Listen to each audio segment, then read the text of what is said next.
Good morning, San Diego. Happy Sunday. We're experiencing another gloomy day here in San Diego. Rainfall and scattered showers now through the afternoon and even into the night. Plus, we're seeing some strong winds all over San Diego County and a little bit of snow out in the mountains, which is great while we're here at Studio Bar. They've moved their classes inside now, and they've adapted during this pandemic and stayed afloat. We're going to be talking with the owner, Natalie, here about how she's survived during this pandemic and what they're doing here at Studio Bar. All those details coming up. Good Morning San Diego starts right now. This is Good Morning San Diego. And it is now my great honor to introduce the President-elect of the United States of America, Joe Biden.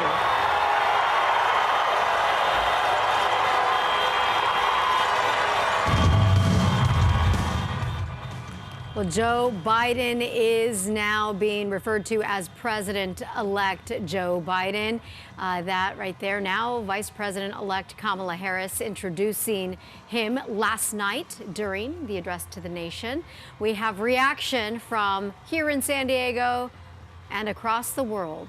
Good morning, San Diego. I'm Elizabeth Alvarez. And I'm Allie Wagner. Today is Sunday, November 8th. Yes, it is a little bit gloomy outside. That rain is kind of going to continue. Let's take a live look outside. Here's Julian for you. It looked like we were getting some snow flurries yesterday. Obviously not cold enough to have it stick to the ground for very long, but we'll have Madison along in just a moment with your full weather forecast. Yeah, it looks like a good day to cozy up with your coffee and hang out with us. That wintry weather has rolled in for sure. Yes, so we're going to have a number of conversations this morning on Good Morning San Diego, including with Esther Valdez Clayton. She'll be discussing what President-elect Biden, what that'll look like for Latino constituents. So we'll have that conversation with her. Also coming your way, we'll chat with Brent Woolsey. Brent will be on the show talking about how to invest in a time where many people feel there's so much political uncertainty and what you can expect with a Biden presidency. That's coming your way. And we'll also be speaking with Brittany Miller. She is with Young Blacks and in Business. We'll be having a conversation with her because she's part of the nominating committee for posters that they're going to be doing. So we'll have that conversation as well. Plus, guess what? We've got a cute little puppy. Yes, Ross is going to be here. We'll tell you how you can adopt a Ross from the Helen Woodward Animal Center. We'll have that conversation as well. But first up this Sunday, Joe Biden has been named President-elect of the United States. Biden received the Electoral College votes of Nevada, Arizona, and Pennsylvania on Saturday. Biden is currently at 290 electoral votes, while President Trump has 214. Georgia, Alaska, and North Carolina have yet to be called. The declaration comes days after an election in which mail-in and absentee ballots played a major role. Ballots continue to be counted and will have to be certified December 8th. Shortly after projections were announced, the streets of Hillcrest transformed into a car caravan and dance party.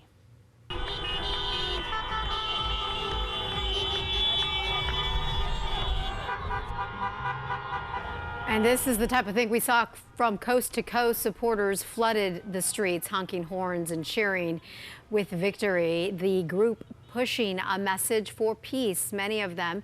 One local woman said she now has hope for the future. Young and old, and our next future might actually have some more love and hope for each other as humans, all of us. San Diego wasn't the only place where people were celebrating. This was in Pittsburgh last night when the stoplights turned red. People in the Squirrel Hill neighborhood were seen running into the intersection to have a red light dance party. And let's take you over to Washington, D.C., where a large crowd gathered there in the streets, right by the White House, in fact, to celebrate the Biden-Harris election victory. Of course, we'll have more on the celebrations throughout the country and in just a moment. As supporters continued to celebrate President-elect Joe Biden, he addressed the nation before a hometown crowd in Wilmington, Delaware last night. He echoed his campaign theme that he doesn't see red states or blue states, only the United States.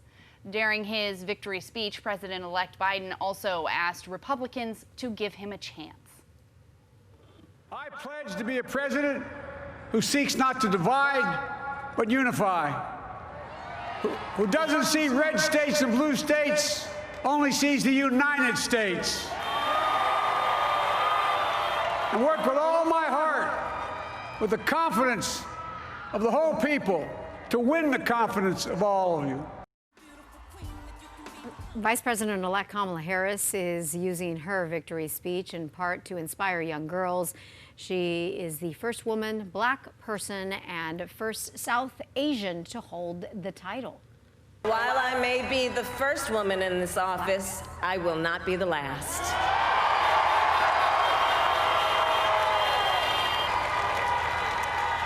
Because every little girl watching tonight sees that this is a country of possibilities.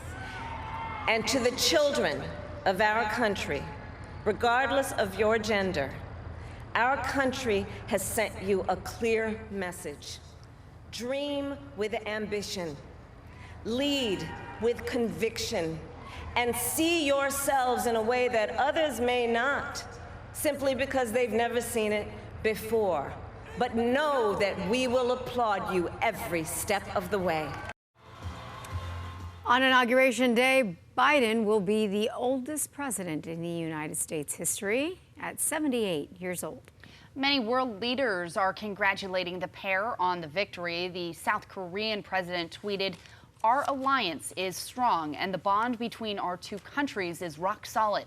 I very much look forward to working with you for our shared values." And Japanese Prime Minister is also sending a congratulations, saying, quote, "Warm congratulations. I look forward to working with you to further strengthen the Japan-U.S. alliance and ensure peace, freedom, and prosperity in the Indo-Pacific region and beyond." Canadian Prime Minister Justin Trudeau tweeted out a congratulations saying, quote, "Our two countries are close friends, partners, and allies. We share a relationship that's unique on the world stage. I'm really looking forward to working together and building on that with you both." Joining me now to discuss what a Biden presidency means for the Latino community is political commentator Esther Valdez-Clayton. Good morning, Esther. Good morning, Allie. So first, I just want to get your initial reactions here as far as what this means for the Latino community, especially here specifically in San Diego. I think the backdrop to all of this election was the George Floyd protests and his unfortunate death at the hands of police. I think that really influenced Joe Biden's decision in choosing a vice president, a woman of color who will now be the first woman to occupy that seat. Against that backdrop, we see both Biden and the Trump candidacy openly courting Latinos. And of course, Latinos were pivotal in states like Florida, which we saw that over 54%, according to some polls, of Latinos that live in Miami and throughout the state of Florida supported a Trump presidency and giving him that state. Biden lost in numbers greater than Hillary, but he also lost a lot of Latino support in border states like Texas as well. In reliably blue counties, he lost support, and that's something that we're seeing a trend nationally as well as here in California. In California, we saw greater numbers of Latinos that supported the presidency, and this really has to do with a lot of policies that the Democrats have been really deaf to in terms of the Latino community. By and large, Latinos are no longer considered a monolithic type of community, being that we don't just vote blue because that's historically or traditionally been the trend, but also a lot are first and second generation Latinos that have been living here. We tend to skew more conservative. In about an hour, church services are going to start. About 74% of Latinos compared to about 56% of their white counterparts go to church. This is really influencing a lot of the demographic trends. So this is really going to impact Biden in how he chooses his cabinet and what policies he's going to proceed in order to court the Latino vote and have them back for the midterm elections in a reliably blue voting pattern. What could he, if he does become the president, what issues should he focus on first? What are some of those challenges that he's going to face right away? I think he's going to hit right away with immigration. That's what he promised. Of course, the Trump administration dismantled DACA, which is Deferred Action for Childhood Arrivals, which gave a work permit to young people under the age of 30 who didn't have a criminal record, who were brought here by their parents through no fault of their own, many of whom grew up believing they were Americans. He said that within the first 100 days, he would reverse DACA and start granting work authorizations to about 600,000 young people who were brought here. So that's something that in the immigrant community is very huge. And as an immigrant attorney, I've already been fielding a number of phone calls from people eagerly anticipating that ability to be able to work here. I think the second trend that we're going to see here, even locally, are 54,000 asylees that are waiting entry into the United States that were blocked by the Trump administration by a program called Migrant Protection Protocol. What that did was they couldn't enter the United States only for the day of the court hearings where they allowed in. I think we'll see a reversal of the MPP program and allow approximately 54,000 new refugees to enter the United States, live here, work here while their cases are being heard. And third, I think the main impact, of course, is going to be on the coronavirus pandemic. He said that he would expand his outreach with Latino communities. 54% are in essential industries such as sanitation, restaurants, manufacturing, that Latinos, by and large, according to the Department of Labor, hold these employment at a far greater number than any other racial group. So they've been disproportionately impacted by the coronavirus pandemic. So we're going to see a number of policies that are going to have an immediate impact on the Latino population in order to bring them back into the Democratic fold, but also because he's recognizing that race relations is such a critical juncture right now nationally. All right, Esther Valdez-Clayton, thank you so much for joining us this morning, giving us a little extra insight. Thank you. All right. Just minutes after President-elect Joe Biden's historic win, President Trump's legal team announced it intends to pursue a court battle over the election. The president's personal attorney, Rudy Giuliani, said Trump is not going to concede. Some of Trump's campaign and poll watchers are challenging the validity of late mail-in ballots and the process by which ballots were processed. These lawsuits will be brought starting on Monday. But the first time it was discovered was here in Pennsylvania just a couple of days ago. The people you see behind me are just a few of about, I'd say, 50 to 60 poll watchers who will all testify that they were uniformly,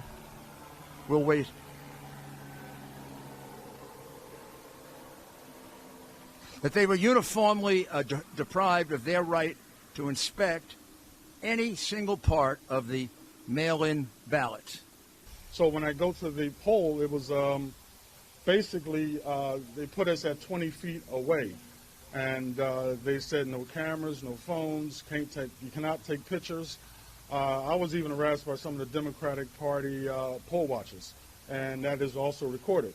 And then next thing you know, it was 6 feet away, and they still would not allow us to see anything that was happening.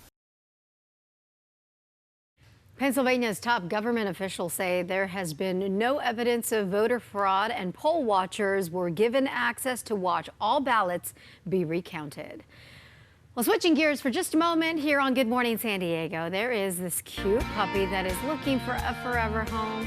Will you look at this puppy, Allie? Oh my gosh, how sweet is he? We'll tell you how you can adopt Ross from the Helen Woodward Animal Center. Plus, Madison Sinclair is hanging out in Carmel Valley at Studio Bar with details about workout classes. Good morning, Madison. Good morning. Yeah, it's a rainy day here in San Diego, so it's a great time to come into Studio Bar, get an inside workout in. As you can see, there's already a class going on right now. We're going to be talking to the owner about how she stayed afloat during this pandemic. All of that coming up. Good morning, San Diego. We'll be right back.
All right, welcome back. Surfers out there. I know, right? We're not heeding the warning. Yes, that's okay. Oh, well. Yeah. If you are looking for a place to stay in shape, Madison Sinclair has a spot for you. Yeah, she's at Studio Bar in Carmel Valley with more details. Good morning, Maddie.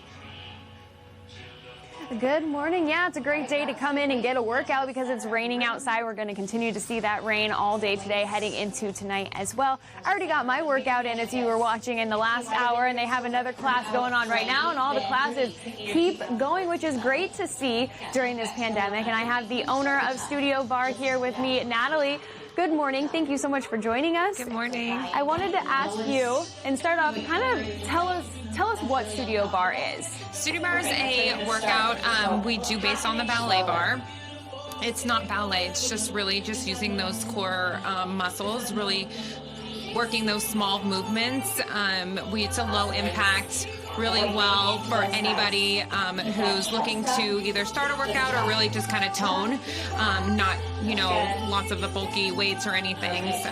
And this pandemic has been hard on everyone. So how have you managed to stay afloat during this time and keep Studio Bar open? Oh man, we've tried everything and anything. It's been really hard. I personally have taken over ownership of the studio just this past year, which we've been open for 6 years, so the transition had been hard, obviously taking over and then a pandemic hitting. So I've just done anything and everything we can. We do online classes. We've tried to do outdoors. Our landlord doesn't let us use the parking lot, so we've tried to source elsewhere. Just really anything we can. But being back in the studio has been a godsend, so hopefully we can stay. We're looking right now into one of the classes going on, and you can see that there's markers on the floor. You've done this to socially distance. What else have you done to follow all the guidelines? We really just try to keep the studio as clean as possible. We have our front doors and back doors open at all times during class to really just keep the airflow. We have fans. We have